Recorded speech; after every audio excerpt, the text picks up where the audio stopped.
ગુજરાત ન્યૂઝમાં આપનું સ્વાગત છે। વડોદરા શહેરમાં ગણપતિ વિસર્જન કરવામાં આવી રહ્યા છે, ત્યારે તાંદલજા ગામમાં બેસાડવામાં આવેલા સાંઈ યુવક મંડળ દ્વારા પણ વિસર્જન યાત્રા કાઢવામાં આવી હતી, જ્યાં હિન્દુ મુસ્લિમ એકતા જોવા મળી, સાથે ગરબાની રમઝટ સાથે વિસર્જન યાત્રા નીકળી હતી। સાંઈ યુવક મંડળ દ્વારા ઇલિયાસભાઈ વાડીવાલાનું શાલ ઓઢાડી સન્માન કરવામાં આવ્યું, સાથે વિસર્જન યાત્રામાં સાંઈ યુવક મંડળના મયંકભાઈ, નીરજભાઈ, મહેશભાઈ અને મનોજભાઈ દ્વારા સુંદર આયોજન કરી વિસર્જન યાત્રા કાઢવામાં આવી હતી। આ યાત્રામાં મુસ્લિમ ભાઈઓ ઇલિયાસભાઈ વાડીવાલા, સાદિકભાઈ પટેલ, જાવેદ પટેલ અને સબીરભાઈએ સાથ સહકાર આપી યાત્રામાં જોડાયા હતા। સાથે જ જેપી રોડ પોલીસ સ્ટેશનનો સ્ટાફ પણ ખડે પગે રહ્યો અને કડક બંદોબસ્ત ગોઠવવામાં આવ્યો હતો।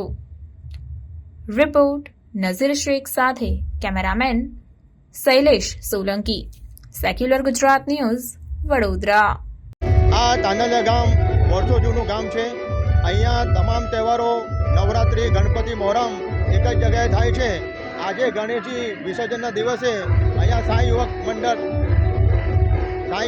તરફથી આજે જે વિસર્જન થઈ રહ્યું છે, તાંદલજા ગામમાં 4 જગ્યાએ ગણેશ સ્થાપના થાય છે। તો દ્વારા ફળિયામાં ચોતરા સામે અને ત્યાં સરકારી સ્કૂલ પાસે મારી મોહલ્લામાં 4 જગ્યાએ ગણેશ સ્થાપના થાય છે।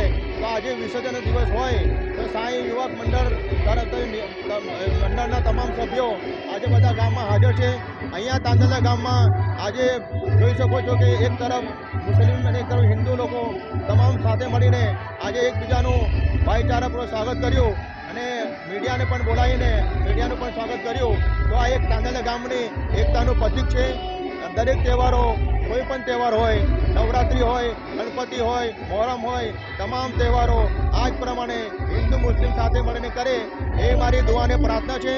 આજે ચોતરા પાસે તમામ ગણેશજી વિસર્જન થઈ રહ્યું છે, તો હું દેશવાસીઓને ખૂબ ખૂબ અભિનંદન આપીશ અને દુઆને પ્રાર્થના કરીશ કે આ જ પ્રમાણે તમામ તહેવારો શાંતિ અને એકતા થાય।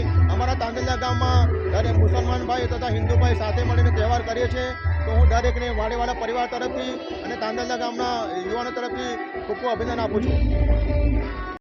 અમે તાંદલજા ગામની અંદર હિન્દુ મોમેડન એકતા માટે અમે એક પ્રતીક બનવા માંગીએ છીએ અને અમે વર્ષોથી આજ અહીંયા જે દરેક પ્રસંગ કરીએ છીએ હિન્દુ મોમેડનના, કે જે મોહરમ હોય, તાજિયા હોય, આ ગણપતિ હોય, એ અમે એક જૂથ થઈને અમે કામ કરીએ છીએ અહીંયા અને એકતાનું પ્રતીક અમે અહીંયા દર્શાવીએ છીએ કે બધા સહભાગી ભેગા મળીને અને અમે આજે ગણપતિના 10 દિવસ પણ હિન્દુ મોમેડન ભાઈઓ ભેગા થઈને અમે જે ઉજવણી કરીએ છીએ। આમાં સમાચારોની અવનવી અપડેટ્સ માટે જોતા રહો સેક્યુલર ગુજરાત ન્યૂઝ।